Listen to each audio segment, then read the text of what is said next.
Bu video Buxoro shahridan yangi xonadon xarid qilmoqchi bo'lgan va O'zbegim loyihasiga yaqindan qiziqish bildirayotgan obunachilarimiz uchun suratga olinmoqda.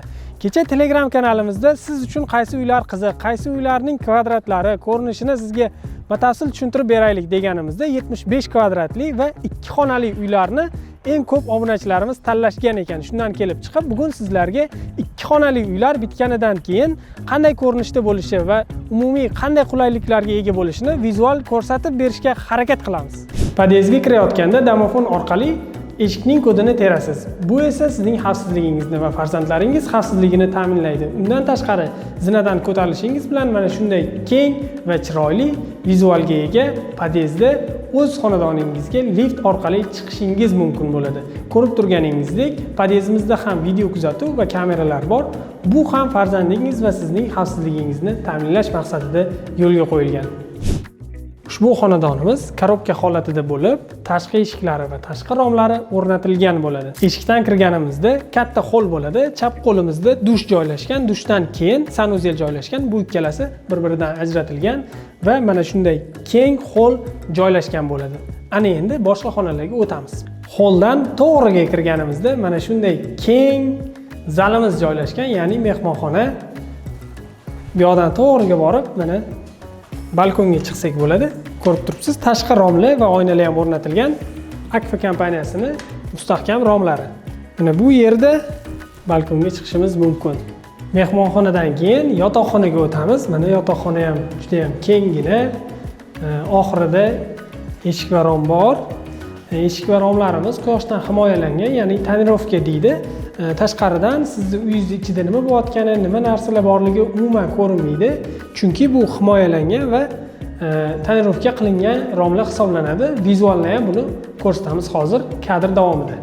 Ko'rib turganingizdek, eshikdan katta va keng balkonga chiqamiz.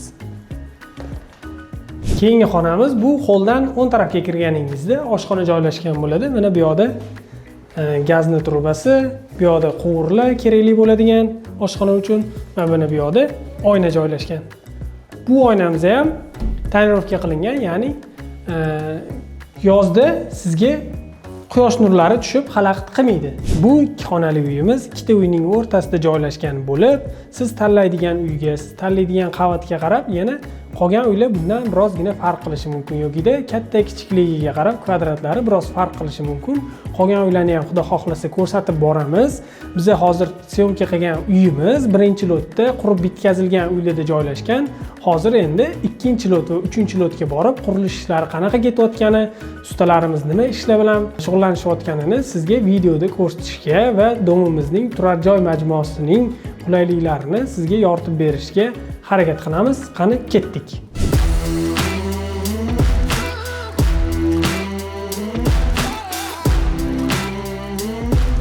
Hozir qurilish obyektiga yetib keldik. Xudo xohlasa sizlar bilan qurilish ishlari qanaqa ketayotgani, ustalarimiz nima ishlar bilan shug'ullanishayotganini video davomida ko'rsatib boramiz.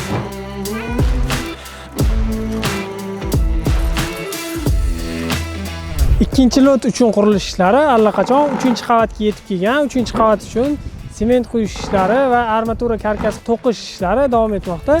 Kadrda vizual jihatdan sizlarga hozir ko'rsatib ketamiz.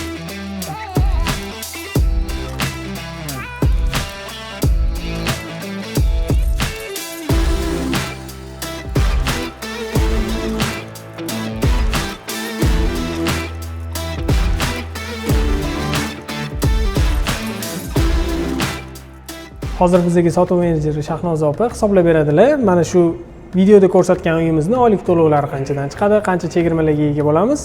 Boshlang'ich 60 million so'm to'lov qilinsa, oylik to'lovlari qanchadan chiqishini hisoblab berasiz. 6 million 891 kvadrat metri. Har bir kvadrati uchun 600 ming so'm chegirma, umumiy 45 million so'm chegirmaga ega bo'lishadi, to'g'rimi?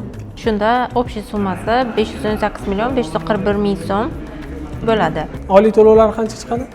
Oylik to'lov 60 million berganda oylik to'lovi 12 million 737 ming chiqadi, lekin bizning aksiyamiz doirasida oygina ish bilan to'lab borsalar bo'ladi. 60 million bilan 6 milliondan to'lab borsalar bo'ladi. oylik to'lovlari 12.737 ming so'mdan emas, oyiga 6 million so'mdan to'lab borasiz va 36-oyga kelganda qolgan summani, qoldiq summani bittada to'lab yuborishingiz kerak bo'ladi yokida biz yana sharoit qilib beramiz yoki qolganini 2-3 yilga bo'lib to'lashingiz mumkin bo'ladi. U uje birlamchi bo'ladi. Bizga endi 120 million so'm boshlang'ich to'lov qilinsa, oylik to'lovlar qanchadan chiqishini ko'rsatib bering. 6 million 491 kvadrat metr bo'ladi. Har bir kvadratiga 1 million so'mdan chegirma. 488 million 437 ming so'm общий summasi bo'ladi. 120 million to'langanda oylik to'lov 10 million 234 ming so'm aslida chiqadi. Lekin aksiyamiz doirasida oyiga 5 million so'mdan to'lab borishlari mumkin. Buni ham xuddi shunaqa 36-oyga kelganda qolgan qoldiq summani bittada to'lab borish kerak. Agar uni ham iloji bo'lmasa, yana qo'shimcha imkoniyat qilib beramiz. 2 yilga, 3 yilga birlamchi bo'ladi bu ham. Endi 240 million so'm to'lov bilan 6 million 191 kvadrat metr bo'ladi. Endi har bir kvadrat uchun 1 million 300 ming so'm chegirma, ya'ni 97 million 800 ming so'm umumiy uy narxidan chegirma bo'ladi. Shunda oylik to'lovi 6 million 273 ming so'm bo'ladi. Buni ham variant qilib berishimiz mumkin. Oyiga 3 milliondan chiqadigan varianti. Xuddi shu hozirgi aytib o'tganingizdek 35 oy 3 milliondan to'lab boradilar. Oxirgi assadka summasi qolganida uni xohlasalar bir martaga to'lasalar bo'ladi yokida birlamchi holatida olsalar bo'ladi 2-3 yil qo'shib turib. Ko'rib turganingizdek, ushbu videoda biz uy bitganidan keyin qaysi holatda bo'lishini taxminan ko'rsatdik. Oylik to'lovlari qanchadan chiqadi? Boshlang'ich to'lovga 60 million, 120 million va 240 million so'm bersangiz, oylik to'lovlari qanchadan chiqishini sizga ko'rsatib berdik. Bundan tashqari boshlang'ich to'lovsiz ham bizdan xonadon xarid qilishingiz mumkin. Buning uchun savdo ofisiga tashrif buyurishingiz kerak bo'ladi. Quyida raqam qoldiramiz. Mana shu raqamga telefon qilib, sotuv ofisimizga tashrif buyuring.